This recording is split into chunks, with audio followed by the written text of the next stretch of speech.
Good morning or afternoon, everyone. Today we're going to explore the foundational concepts of epidemiology, populations, and measures of frequency. These concepts form the backbone of epidemiological studies and are essential for understanding disease patterns in communities.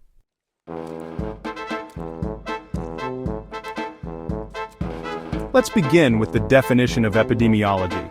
According to Porta, 2008, epidemiology is the study of the occurrence and distribution of health-related states or events in specified populations, including the determinants influencing such states and the application of this knowledge to control health problems.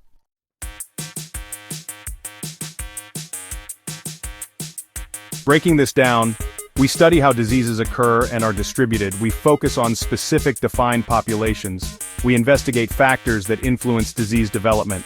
We apply this knowledge to address public health problems.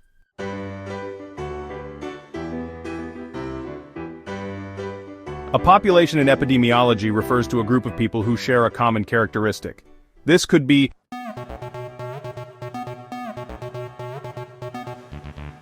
So, when we talk about different types of populations in epidemiology, we might mean people who live in Nebraska, Omaha, or, along the Missouri River. Populations can also be defined by demographic characteristics like age groups, gender, or even religious affiliations.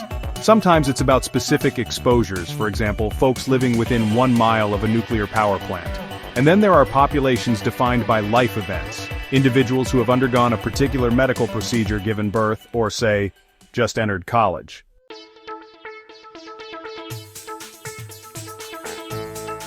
Populations can actually be categorized based on membership stability, which is, honestly, pretty important for how we design and interpret studies.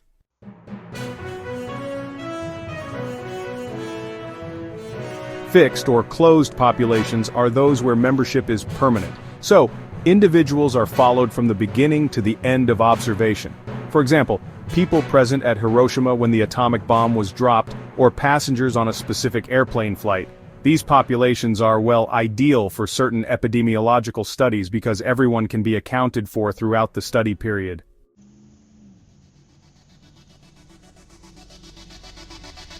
So, dynamic or open populations, these are groups with transient membership, meaning individuals might enter or leave at any point during the observation period. For instance, think about the population of Omaha. It changes as people move in or out, are born, or pass away. Honestly, most real-world populations are dynamic, and this can make things a bit tricky when conducting epidemiological studies.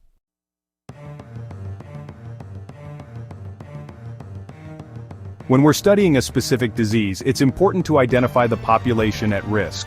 That means focusing on those who are actually capable of developing the condition we're interested in.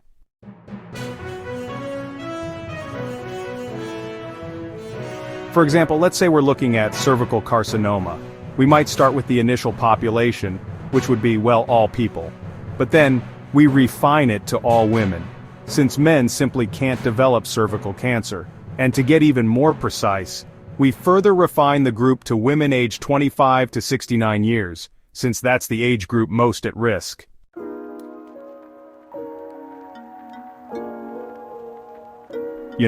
Understanding who is truly at risk is crucial for calculating accurate measures of disease frequency and for targeting preventive interventions.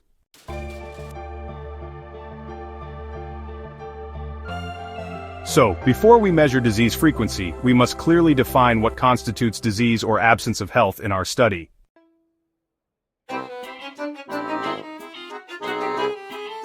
A case definition typically involves, physical examination findings, diagnostic test results, and signs and symptoms.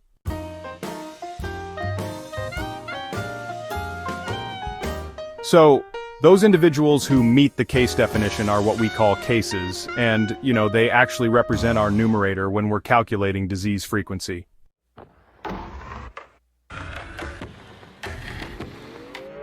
When we're creating a case definition, epidemiologists really have to weigh a few things. There's sensitivity versus specificity, like, should we try to include as many potential cases as possible, which would mean high sensitivity, or should we make sure that the people we select definitely have the illness, which is high specificity? And then there's feasibility. What diagnostic criteria can we realistically apply given the study setting?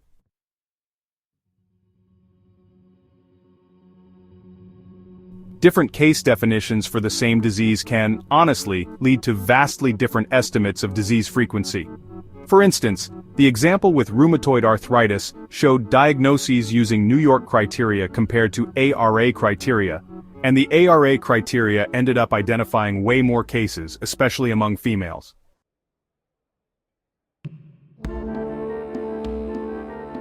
Similarly, various diagnostic criteria for dementia like DSM-3, DSM-3R, DSM-4, ICD-9, ICD-10, CAMDEX, and clinical consensus yield different case counts, which, really affects prevalence estimates.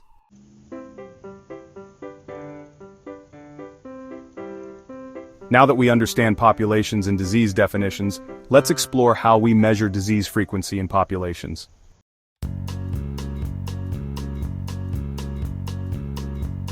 The most basic epidemiologic measure is a simple count. It answers the question, how many people have this disease? This is expressed as integers, like 1, 2, 3, and so on. Often this count serves as the numerator for more complex measures. It's important, though, to distinguish between incident, meaning new, and prevalent, or existing cases.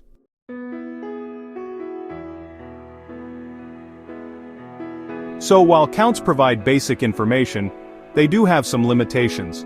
The presentation showed United States death counts increasing from 41,000 in 1900 to 510,000 in 2000. But since the population also increased during this period, we really need relative measures to properly interpret these numbers.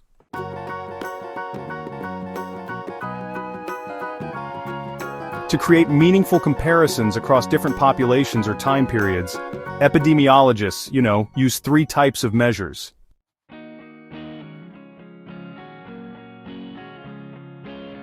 Ratio one number, let's call it x, divided by another y, so x over y. The range goes from 0 all the way to infinity.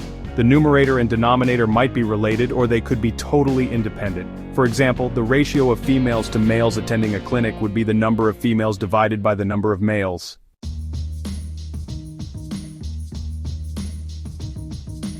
So let's talk about proportion. It's basically a ratio where the numerator, let's call it x, is actually included in the denominator, which would be x plus y. So mathematically that's x divided by the sum of x and y. The value can range from 0 to 1, and honestly it's often shown as a percentage to make things a bit clearer. For example, if you wanted to know the proportion of females among all children attending a clinic, you'd take the number of females and divide it by the total number of children.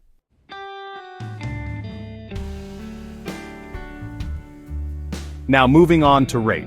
A rate is expressed as A over t, where A stands for the number of cases and t includes a component of time. The range for a rate goes from 0 all the way up to infinity. Rates are used to measure the speed at which events actually occur. For instance, you might look at the rate of at-risk females coming into a clinic per unit time.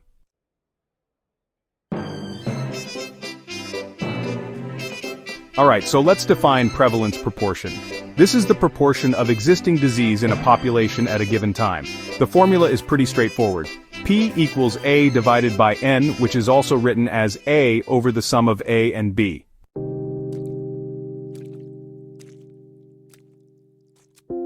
Okay, so let's break this down. Here, A stands for the number of existing cases, B is the number of non-cases, and N represents the total population.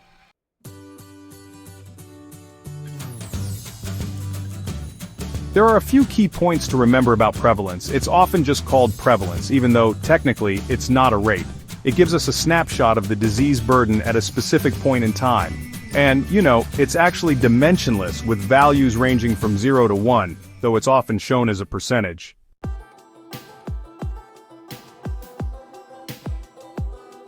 Now let's talk about incidence. Incidence measures the occurrence of new cases in a population at risk over time. It's honestly one of the most fundamental epidemiologic indicators, since it measures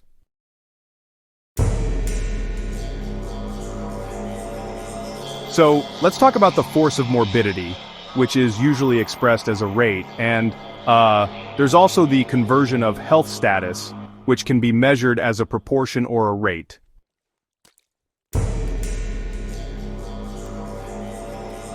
There are, two main types of incidence measures that you should know about.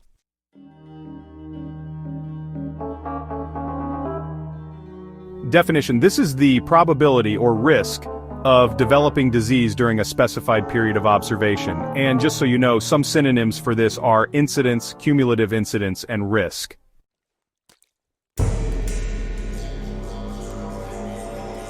So the formula for incidence proportion is, well, IP equals A divided by N.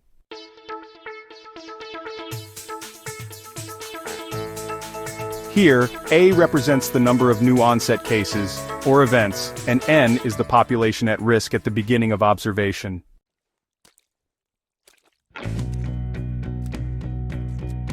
There are a few key points to keep in mind about incidence proportion. First, it's most appropriate for fixed or closed populations with a short follow-up period. You always need to specify the time period of observation since risk can change over time. It's not really suitable for long-term follow-up because you might lose some subjects along the way. And finally, it's a dimensionless measure that ranges from 0 to 1, although it's often expressed as a percentage.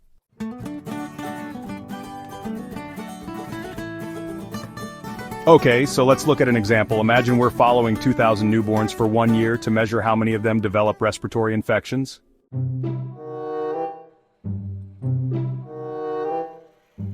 Now, if 50 infants develop a respiratory infection during that year, the incidence proportion, or IP, would be 50 divided by 2,000. That comes out to 0.025 or 2.5%.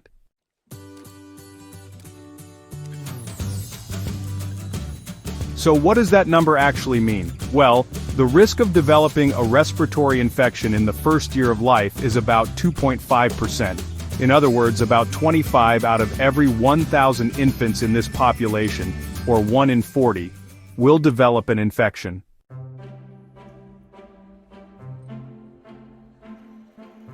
So incidence rate measures how rapidly new cases develop during a specified time period.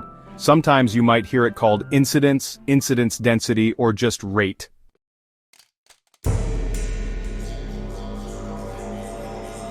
The formula is pretty straightforward. Incidence rate equals A divided by T.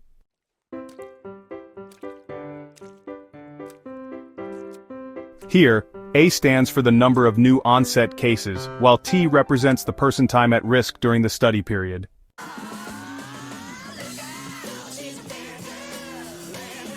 So person time basically accounts for all the time each person is in the population at risk.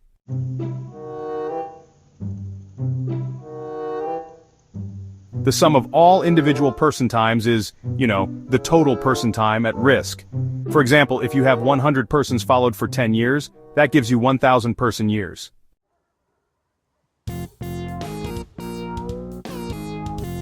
Similarly, if you follow 1,000 persons for 1 year, that also amounts to 1,000 person years.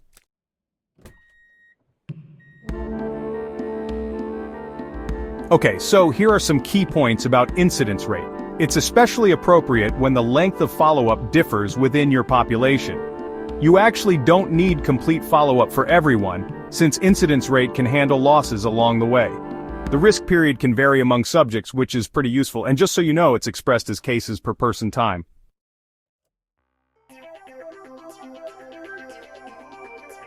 For example, let's say you're following 2,000 newborns, but their follow-up times are all different.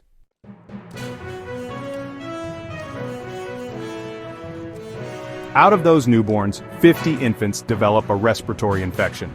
1,000 of them complete 6 months before getting the infection, which adds up to 6,000 person months. Then, 500 infants complete 3 months before respiratory infection, so that's 1,500 person months. And finally, 500 complete 12 months before infection, totaling 6,000 person months.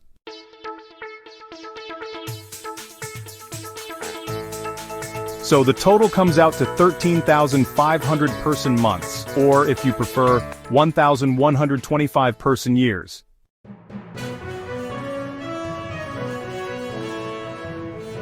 The incidence rate, or IR, is 50 divided by 13,500, which gives us 0.0037 per person month. That's the same as 3.7 per 100 person months. Alternatively, IR is 50 divided by 1,125, which equals 0.044 per person year, or 4.4 per 100 person years.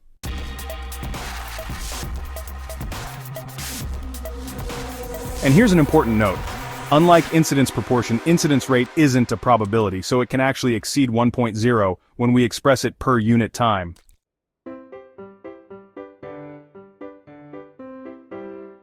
So, while this isn't really spelled out in the slides, it's actually pretty important to understand how incidence and prevalence are connected.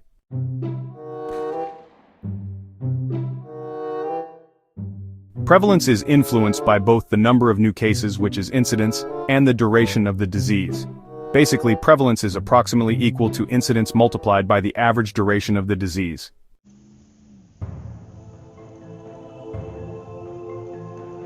Conditions with a high incidence but a short duration, like the common cold, might actually have a lower prevalence than conditions with a lower incidence but a long duration, such as diabetes.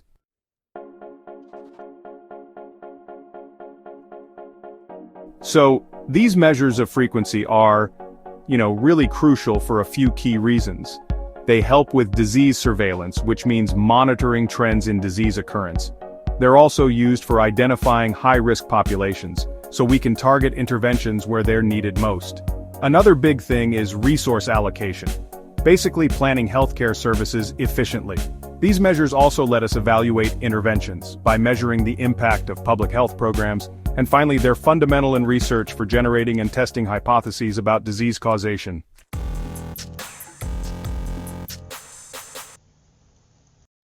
Now let's apply these concepts to COVID-19 just to make things a bit more concrete.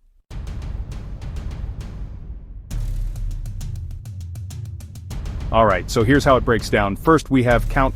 That's simply the number of confirmed COVID-19 cases in a city.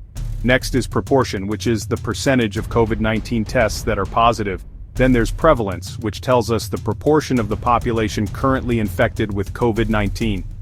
Incidence proportion is the risk of developing COVID-19 over a 14-day period. And finally, incidence rate refers to the number of new COVID-19 cases per 100,000 person days.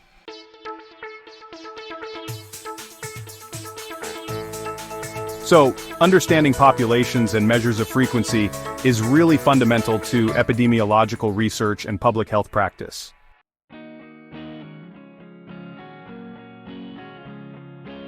These concepts actually allow us to properly define the population of interest, accurately count and classify cases, calculate appropriate measures of disease frequency, compare disease occurrence across different populations or time periods, and, make evidence-based decisions for disease prevention and control.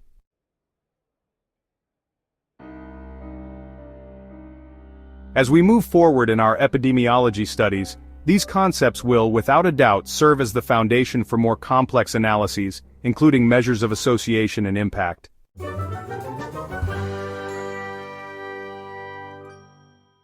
Alright, let's move on to some practice questions.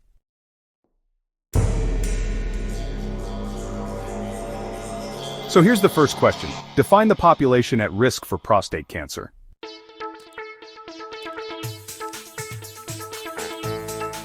Alright, let's work through this together. If 15 people in a population of 300 currently have the disease, what would the prevalence proportion be?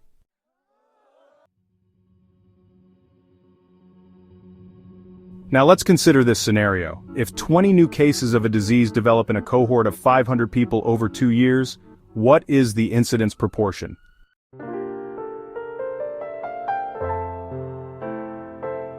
In this next study, there were 10 new cases that developed, with a total follow-up time of 1,200 person months.